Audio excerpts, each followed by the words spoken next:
Selamünaleyküm.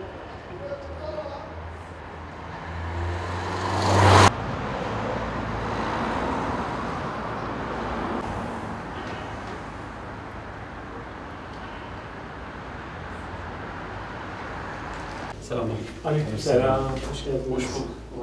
Çok sağ olun. Selamünaleyküm. Selamünaleyküm.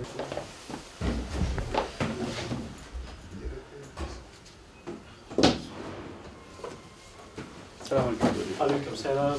Hoş geldiniz. Hoş bulduk.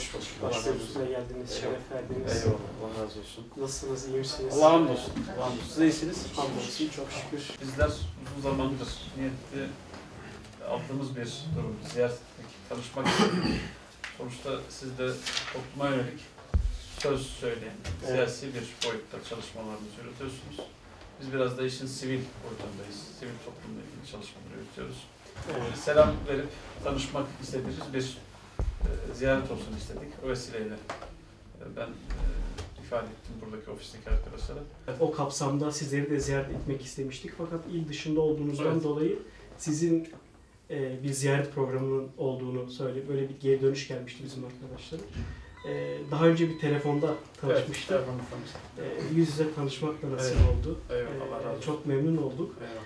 Yani belki böyle bir tanışma faslının olması da Eyvallah. güzel olur aslında. Olur. Böyle. Tabii. Olur. Eyvallah. Tekrardan çok memnun olduk. Şeref verdiniz. Eyvallah. Ayaklarınıza sağlık. Allah razı olsun.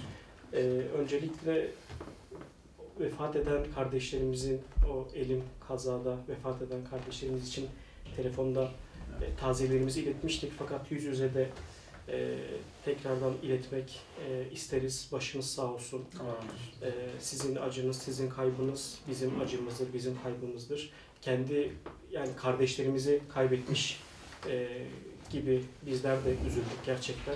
Özellikle sonrasında sosyal medyada kendilerini tanıtmaya yönelik yaptığınız çalışmalarla bizler de kendilerini yakından tanımış olduk ve gerçekten çok güzel gençlerin, çok böyle ihlaslı, fedakar gençlerin olduğunu gördük. Tabii böyle gençler kolay yetişmiyor.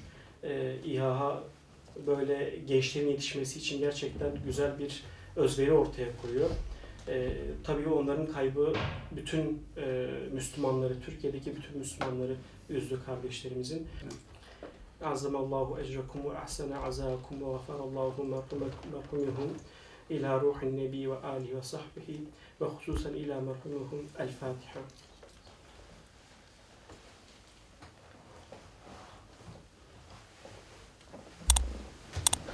Evet, Allah razı olsun. Çok teşekkür ederiz.